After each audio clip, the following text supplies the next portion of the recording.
பாமக தலைவர் விஜய் அவர்கள் ஜனநாயக முறைப்படி 108 இடங்களை வென்றிருக்கின்றார். அவரை ஆட்சி அமைக்க கோருவதுதான் கவர்னருடைய மரபு. அரசனுடைய மரபை கூட மாற்றியமைப்பதை தமிழக மக்கள் முன்னேற்ற கழகம் ஒருபோதும் ஏற்றுக்கொள்ளாது.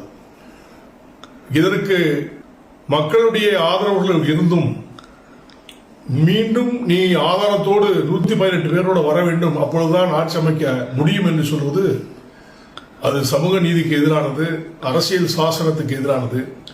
இதை தமிழக மக்கள் முன்னேற்ற கழகம் வன்மையாக கண்டிக்கிறது.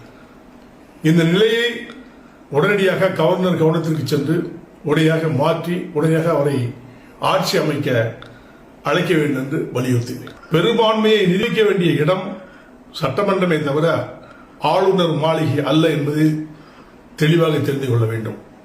ஆகவே ஆளுநர் உடனடியாக அவரை அழைத்து உடனடியாக முதலமைச்சர் பதவியை ஏற்குமாறு அனுமதிக்க வேண்டும் என்று தமிழக மக்கள் முன்னேற்ற கழகத்தின் சார்பிலே வேண்டுகிறேன்.